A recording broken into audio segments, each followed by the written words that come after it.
লক্ষ্মীর ভান্ডার নিয়ে জগদীশ বর্মা বাসুনিয়ার মন্তব্যে তুলকালাম। শুধুমাত্র জগদীশ বর্মা বাসুনিয়াই নয়, এর আগেও লক্ষ্মীর ভান্ডার নিয়ে এই ধরনের হুঁশিয়ারি সতর্ক বার্তা শোনা গিয়েছে তৃণমূল নেতাদের মুখে। কামারহাটি তৃণমূল কাউন্সিলর এর আগে এই ধরনের মন্তব্য করেছিলেন। তিনি বলেছিলেন যে লক্ষ্মীর ভান্ডার চাই, তাহলে ভোট দিতে হবে তৃণমূলকেই, বিজেপিকে ভোট দিলেই সব বন্ধ। আপনাদের বাংলার মুখ্যমন্ত্রী মমতা বন্দ্যোপাধ্যায় 1,500 টাকা ঢুকিয়ে দিয়েছেন, কিন্তু এটা যদি আপনারা ভোট না দেন তাহলে বিজেপি এলে কিন্তু এটা পুরো টোটালটাই বন্ধ করে দেবে। টাকা লক্ষ্মীর ভান্ডার বন্ধ হয়ে যাবে।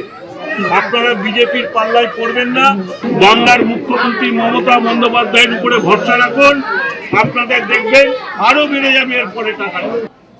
এখানেই শেষ নয়, কয়েকদিন আগে শওকত মোল্লাও হুঁশিয়ারি দিয়েছিলেন, ভোট না পেলে সরকারি প্রকল্পে টাকা বন্ধ।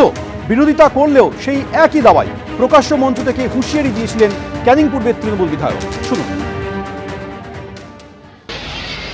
আমাদের এই ভাঙড় থেকে 3টে অঞ্চল আমরা হেরে গিয়েছিলাম। আমাদের সরকার সেই 3টে অঞ্চলের ঘরটাকে পুরোপুরি বন্ধ করে দিয়েছে। দাদার খাবে আর মামার গাইবে, বলবে ওটা মমতা বন্দ্যোপাধ্যায়ের বাবার টাকা। মমতা বন্দ্যোপাধ্যায় সরকার টাকা দেবে আর তার মা মাসে নিয়ে এই চালতাবেড়িয়া শানপুকুরের কিছু সমাজ বিরোধী তারা টানাটানি করবে। আমরা বলছি টাকা আমরা বন্ধ করে দিয়েছি, যদি হিম্মত থাকে বাপের বেটা হও, সেই টাকা নিয়ে নাও, দেখি কত বাপের বেটা আছো তোমরা। আগামী দিনেও আমি পরিষ্কার বলি, আমাদের এই অঞ্চলে সিএমআরতে যে নাম এসছে, আমি প্রত্যেকটা নেতার কাছে অনুরোধ করব, আইএসএফ এর একজন না যেন টাকা পায় তার ব্যবস্থা আমাদের তৃণমূল কংগ্রেসকে করতে হবে। পরবর্তীকালে কৃষক বন্ধু লক্ষ্মীর ভান্ডার টাকা পাচ্ছেন, দেখা যাবে সেটা।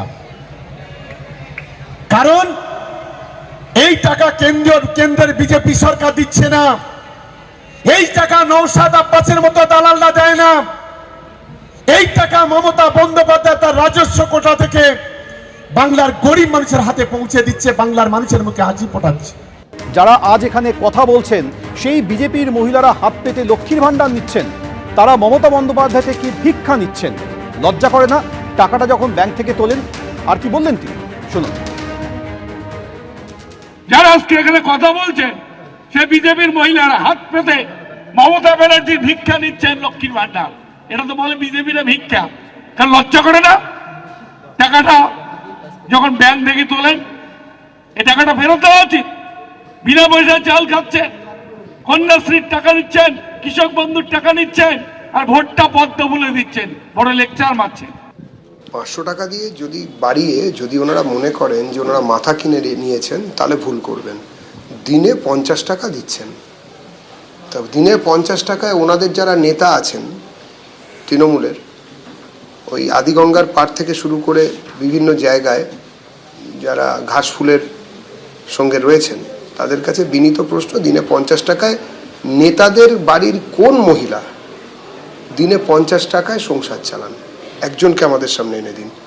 আমরা বলেছি যে পশ্চিমবঙ্গের যা অবস্থা তাতে অন্তত দিনে 100 টাকা করে দিতে হবে। আমরা সেই জন্য আমাদের ইস্তাহার অবধি রাখবো, আমরা ঘোষণা করেছি। শুধুমাত্র জগদীশ বর্মা বাসুনিয়াই নয়, এর আগেও লক্ষ্মীর ভান্ডার নিয়ে এই ধরনের হুঁশিয়ারি সতর্ক বার্তা শোনা গিয়েছে তৃণমূল নেতাদের মুখে। কামারহাটি তৃণমূল কাউন্সিলর এর আগে এই ধরনের মন্তব্য করেছিলেন। তিনি বলেছিলেন যে লক্ষ্মীর ভান্ডার চাই, তাহলে ভোট দিতে হবে তৃণমূলকেই, বিজেপিকে ভোট দিলেই সব বন্ধ। আপনাদের বাংলার মুখ্যমন্ত্রী মমতা বন্দ্যোপাধ্যায় 1,500 টাকা ঢুকিয়ে দিয়েছেন, কিন্তু এটা যদি আপনারা ভোট না দেন তাহলে বিজেপি এলে কিন্তু এটা পুরো টোটালটাই বন্ধ করে দেবে। টাকা লক্ষ্মীর ভান্ডার বন্ধ হয়ে যাবে। আপনারা বিজেপির পাল্লায় পড়বেন না, বাংলার মুখ্যমন্ত্রী মমতা বন্দ্যোপাধ্যায়ের উপরে ভরসা রাখুন, আপনাদের দেখবেন আরো বেড়ে যাবে এরপরে টাকা। এখানেই শেষ নয়, কয়েকদিন আগে শওকত মোল্লাও হুঁশিয়ারি দিয়েছিলেন, ভোট না পেলে সরকারি প্রকল্পে টাকা বন্ধ। বিরোধিতা করলেও সেই একই দাওয়াই প্রকাশ্য মঞ্চ থেকে হুঁশিয়ারি দিয়েছিলেন ক্যানিং পূর্বের তৃণমূল বিধায়ক। শুনুন। আমাদের এই ভাঙড় থেকে 3টে অঞ্চল আমরা হেরে গিয়েছিলাম। আমাদের সরকার সেই 3টে অঞ্চলের ঘরটাকে পুরোপুরি বন্ধ করে দিয়েছে। দাদার খাবে আর মামার গাইবে, বলবে ওটা মমতা বন্দ্যোপাধ্যায়ের বাবার টাকা। মমতা বন্দ্যোপাধ্যায় সরকার টাকা দেবে, আর তার মা মাসে নিয়ে এই চালতাবেড়িয়া শানপুকুরের কিছু সমাজ বিরোধী তারা টানাটানি করবে। আমরা বলছি টাকা আমরা বন্ধ করে দিয়েছি, যদি হিম্মত থাকে বাপের বেটা হও, সেই টাকা নিয়ে নাও, দেখি কত বাপের বেটা আছো তোমরা। আগামী দিনেও আমি পরিষ্কার বলি, আমাদের এই অঞ্চলে সিএমআরতে যে নাম এসছে, আমি প্রত্যেকটা নেতার কাছে অনুরোধ করব, আইএসএফ এর একজন না যেন টাকা পায়, তার ব্যবস্থা আমাদের তৃণমূল কংগ্রেসকে করতে হবে। পরবর্তীকালে কৃষক বন্ধু, লক্ষ্মীর ভান্ডার টাকা পাচ্ছেন, দেখা যাবে সেটা। কারণ এই টাকা কেন্দ্রের বিজেপি সরকার দিচ্ছে না, এই টাকা নওশাদ আব্বাসের মতো দালালরা দেয় না, এই টাকা মমতা বন্দ্যোপাধ্যায় তার রাজস্ব কোটা থেকে বাংলার গরিব মানুষের হাতে পৌঁছে দিচ্ছে, বাংলার মানুষের মুখে হাসি ফোটাচ্ছে।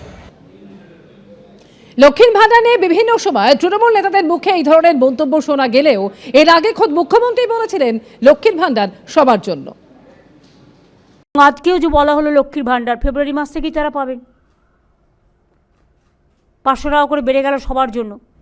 যারা 1000 পেত 1500 পাবে, আর যারা 1200 পেত তারা 1700 পাবে। এটা কি কম হলো? আপনি জানেন এতে কত টাকা যায়?